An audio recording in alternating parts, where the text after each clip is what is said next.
कहानी शुरू होती है एक छोटे से शहर में, जहां एक सीधा सादा लड़का आरव रहता है। आरव का सपना है कि वह एक दिन बड़ा सॉफ्टवेयर इंजीनियर बने। आरव साधारण था, लेकिन उसकी एक खूबी थी, वह हर चीज को बड़ी गहराई से देखता और समझता था। एक दिन शहर के एक पुराने पुस्तकालय में उसकी मुलाकात हुई काव्या से। काव्या एक स्वतंत्र आत्मा थी। वह पेंटिंग करती थी और उसके हर चित्र में एक गहरी कहानी छुपी रहती थी। आरव ने उसे पहली बार देखा तो उसे लगा मानो उसकी जिंदगी की किताब का पहला असली पन्ना खुला हो। पुस्तकालय का दृश्य। आरव और काव्या पहली बार बात कर रहे हैं। आरव, क्या मैं यहाँ बैठ सकता हूँ? काव्या मुस्कुराते हुए, हाँ क्यों नहीं। लेकिन आपको मेरे रंगों से एलर्जी तो नहीं होगी? आरव, रंगों से मतलब आप पेंटिंग करती हैं? काव्या मेज पर अपनी डायरी रखते हुए, हाँ मैं हर उस चीज को पेंट करती हूँ जो मुझे महसूस होती है। आरव, और वो क्या है जो आपको इस वक्त महसूस हो रहा है? काव्या आरव की तरफ ध्यान से देखते हुए, शायद खुद को ढूंढने की कोशिश में एक और अनजान चेहरा। आरव को पहली बार महसूस हुआ कि किसी के शब्द सीधे दिल को छू सकते हैं। धीरे धीरे दोनों के बीच दोस्ती गहरी होने लगी। आरव को काव्या की पेंटिंग्स और विचारों से प्रेरणा मिलती थी और काव्या को आरव के धैर्य और सपनों से। कुछ हफ्तों बाद काव्या का स्टूडियो। आरव और काव्या एक पेंटिंग पर चर्चा कर रहे हैं। काव्या, यह देखो, ये मेरी नई पेंटिंग है। इसे नाम दिया है तेरे नैना। आरव पेंटिंग देखते हुए, यह तो मेरी आँखें हैं। काव्या मुस्कुराते हुए, हाँ तेरी आँखें। मुझे लगा इन आँखों में इतनी गहराई है कि इन्हें कैनवास पर उतारना जरूरी है। आरव थोड़ा हिचकते हुए, पर मेरी आँखों में ऐसा क्या खास है? काव्या, ये आँखें हर चीज को महसूस करती हैं। ये सिर्फ देखती नहीं, समझती हैं। और मुझे यही चाहिए। आरव को समझ नहीं आया कि काव्या ने उसकी आँखों में क्या देखा, लेकिन उसके शब्दों ने उसे बदल दिया। वह अब अपने सपनों के लिए और ज्यादा मेहनत करने लगा। एक साल बाद आरव की सफलता। आरव ने एक बड़ा प्रोजेक्ट पूरा किया और शहर में नाम कमाया। लेकिन इन दिनों काव्या से मुलाकात कम हो गई थी। उसने महसूस किया कि काव्या ही उसकी प्रेरणा थी। एक साल बाद आरव की सफलता और अकेलापन। आरव का सपना सच हो चुका था। उसने एक बड़े सॉफ्टवेयर प्रोजेक्ट पर काम किया था, जिसने उसे पूरे शहर में प्रसिद्ध बना दिया। परंतु इस सफलता के शोर में उसे कुछ खालीपन महसूस हो रहा था। उसे एहसास हुआ कि जब से काव्या उसकी जिंदगी से दूर हुई है, वह अपनी प्रेरणा और खुशी का एक बड़ा हिस्सा खो चुका है। आरव अपने घर में काव्या की बनाई तेरे नैना पेंटिंग देखते हुए, आरव मन ही मन, तुमने कहा था मेरी आंखें महसूस करती हैं, पर अब शायद मैंने महसूस करना ही छोड़ दिया है। काश मैं तुम्हें बता पाता कि तुमने मुझे क्या दिया है। आरव ने ठान लिया कि वह काव्या से मिलेगा।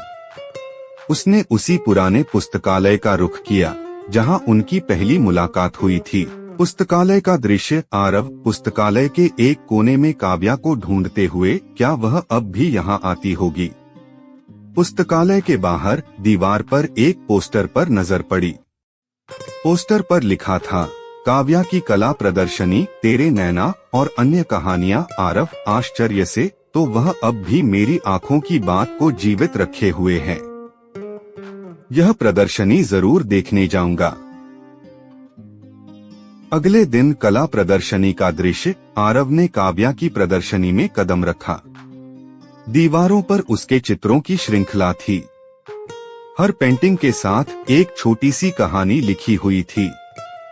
वह उन पेंटिंग्स को देखता रहा और फिर उसे तेरे नैना दिखाई दी। काव्या आरव को देखती है। काव्या मुस्कुराते हुए, तो आखिरकार सपनों के शहर के मशहूर इंजीनियर ने मुझे याद किया। आरव नजरें झुकाकर, काव्या मैंने खुद को सपनों में खो दिया था, पर जो तुमने मेरी आंखों में देखा था उसे समझने में देर कर दी। दोनों एक कोने में बैठते हैं। आरव, काव्या, यह तेरे नैना ही है जिसने मुझे वह बनने की प्रेरणा दी जो मैं आज हूँ, पर तुम्हारे बिना सब अधूरा है। काव्या, आरव की ओर देखते हुए, मैंने तुम्हारी आंखों में सपनों की गहराई देखी थी और इसीलिए मैं तुम्हारे पीछे नहीं भागी, क्योंकि तुम्हें तुम्हारे सफर पर जाने देना जरूरी था। आरव, पर अब मैं समझ गया हूँ, ये सफर तुम्हारे बिना अधूरा है। क्या तुम मेरी जिंदगी का हिस्सा बनोगी? काव्या कुछ पल चुप रही, फिर मुस्कुराते हुए बोली, काव्या, शायद मैं इस सवाल का जवाब तुम्हारी आंखों में ढूंढ लूं, पर हाँ, मैं तुम्हारे साथ चलूंगी अगर हम दोनों मिलकर अपने अपने सपनों को जी सकें। आरव और काव्या की नई शुरुआत। दोनों ने साथ मिलकर आरव की तकनीक और काव्या की कला को एक मंच दिया। आरव ने एक आर्टिफिशियल इंटेलिजेंस प्लेटफॉर्म तैयार किया जो कला को लोगों तक पहुंचाता और उनकी भावनाओं को समझता था। तेरे नैना अब केवल एक पेंटिंग नहीं रही, बल्कि वह एक कहानी बन गई, दूसरों को प्रेरित करने की। काव्या और आरव की नई शुरुआत। काव्या और आरव ने तय किया कि वे अपनी अपनी प्रतिभाओं को मिलाकर कुछ ऐसा करेंगे जो न सिर्फ उनकी खुद की जिंदगी को बल्कि औरों की भी प्रेरणा बने। आरव ने अपनी टेक्नोलॉजी और काव्या की कला को जोड़ते हुए एक प्रोजेक्ट शुरू किया, भावना, एक ऐसा आर्टिफिशियल इंटेलिजेंस प्लेटफॉर्म जो लोगों की भावनाओं को समझकर उनकी कहानियों को कला में बदल सके। इसका उद्देश्य यह था कि हर इंसान की अनकही कहानी को कैनवास पर उतारा जाए, चाहे वह शब्दों में हो, रंगों में हो या तकनीक के माध्यम से। आरव, काव्या, मुझे लगता है कि यह प्लेटफॉर्म केवल तकनीक नहीं होना चाहिए, यह एक अनुभव होना चाहिए, ऐसा जो लोगों को महसूस कराए कि उनके भीतर क्या छिपा है। काव्या, आरव के लैपटॉप स्क्रीन पर डिजाइन देखते हुए, तो इसका मतलब है हमें इसे पूरी तरह इंटरैक्टिव बनाना होगा। हर यूजर अपनी फीलिंग्स को खुद महसूस करे और उसे कला में बदलते देखे। आरव, सही कहा। और हम यह भी सुनिश्चित करेंगे कि यह केवल कला तक सीमित न रहे, म्यूजिक, शब्द और यहाँ तक कि वर्चुअल रियलिटी का इस्तेमाल कर सकते हैं। काव्या, मुस्कुराते हुए, क्या यह सब सिर्फ एक साधारण लड़के का सपना नहीं था जो किताबें पढ़ता था और सोचता था कि वह एक सॉफ्टवेयर इंजीनियर बनेगा? आरव, हंसते हुए, और वह लड़की जो पेंट करती थी लेकिन सपनों को समझने में माहिर थी। एक दिन प्लेटफॉर्म का पहला प्रोटोटाइप तैयार हुआ।